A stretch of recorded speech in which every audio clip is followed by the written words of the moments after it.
Thanks for checking us out. My name is Will Frazier. I'm the broker and owner of Craftsman Property Management and Craftsman Real Estate Services.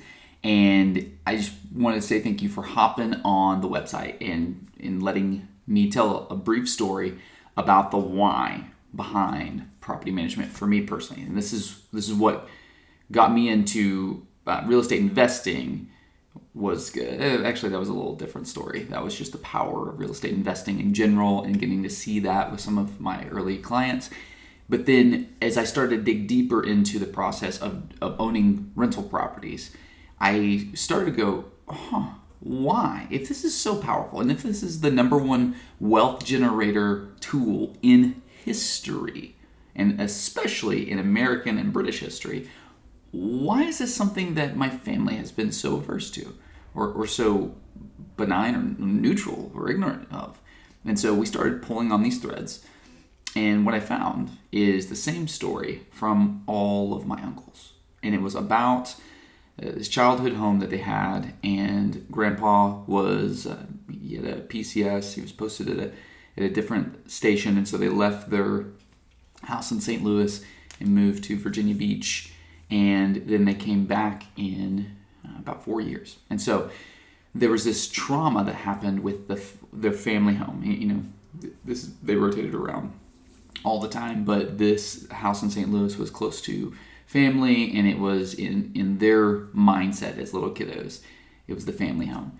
And so, you know, Grandpa, he tried to rent it out, but he didn't have a property manager, and he did it himself. And this was pre-internet, live stream, all the different tech tools that we have today. It was before that. And so he came back 4 years later to find, he was getting rent payments along the way, and then they kind of stopped. And so he came and thought, well, something's going to be wrong. And then these people had just trashed the house.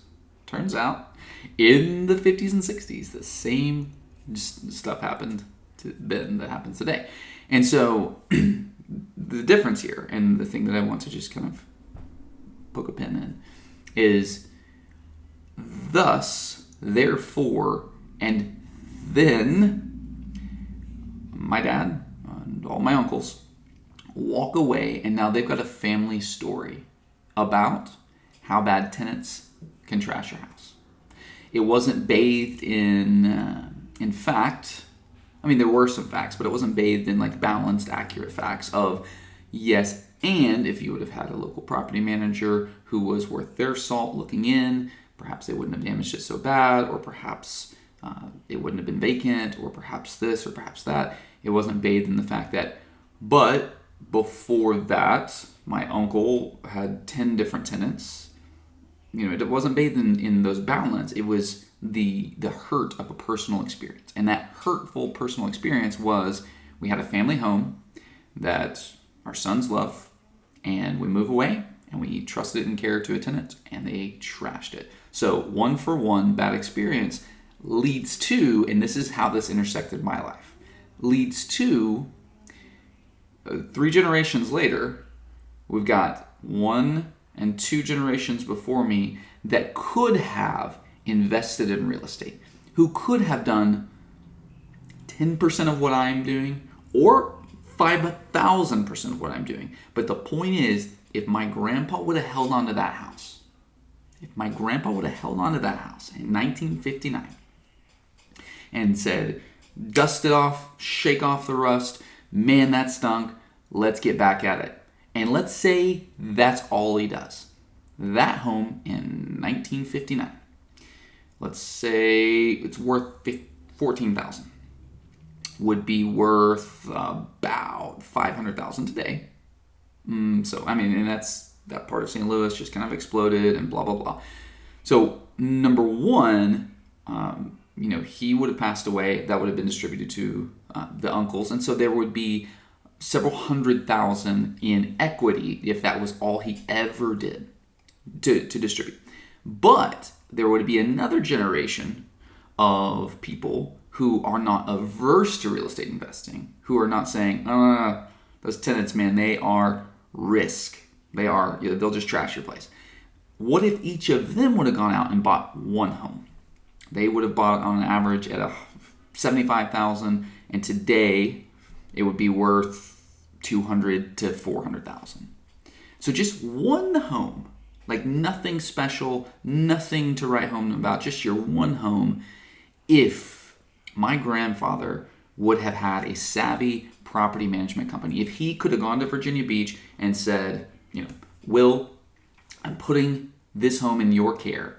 And if there would have been a Will or a Walter or a Tommy who would have walked alongside my grandfather and would have lifted the burdens of property management, then potentially he goes on to hold an asset that inflates with the underlying currency. Potentially he goes on to say, hey, that's not half bad. I wonder if we do it again. Maybe he hangs on to the house they bought in Virginia Beach, and then the next house, and the next house, and the next house, and they end up with 5 properties. Maybe they say, hey, everywhere we go, we're going to buy the house that we own and one more. Maybe they end up with 10, 20. They're literally, who knows if that one story could have been rewritten. But what I walked in was the next generation. And just to think about what could have been possible if that story would have changed and gone multiple generations, that's what fuels us. That is the thing that we want to do. We want to come alongside our owners and we want to lighten loads. We want to be part of you doing more real estate investing. That's the why. Because I can see in my life how my life would be markedly different had the last generation or the generation before treated the single largest wealth building lever in history differently. And I want to be a part of helping future generations treat it more rightly, more powerfully, and wielding this tool in a very responsible and powerful way. So that's our why in property management. And in order to accomplish that, we try to strip out a lot of the silliness, a lot of the inconsistencies and the conflicts of interest that are just baked into the property management process, like releasing fees and leasing fees. I understand because it takes marketing, it takes time and dollars and a lot of other things like that. But what happens when you have, let's say, 8% management fee and then a 1 month bonus on leasing, and then a $100 releasing bonus.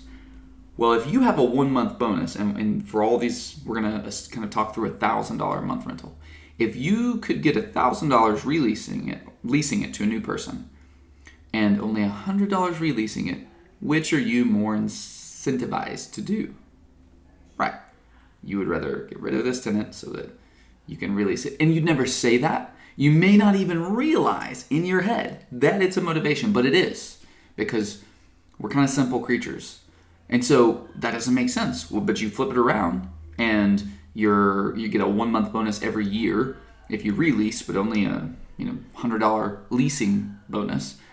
Well, am I tempted to keep tenants that really ought not be there? Am I tempted to let the tenant wear on a little longer because, I get that bigger bonus even though they're not taking care of the property?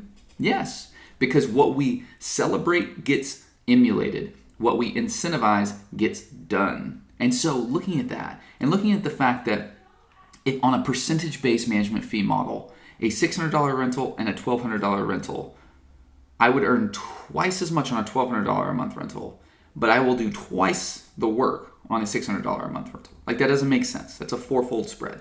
And so looking at all this from a business practitioner standpoint, it made no sense.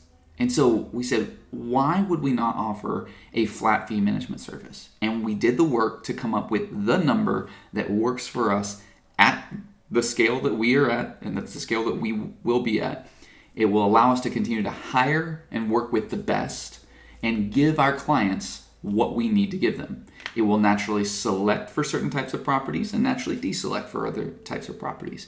And by knowing those things, we can offer numbers that make sense for us as a business and help our clients, on average, save 10, 20, 30% a year.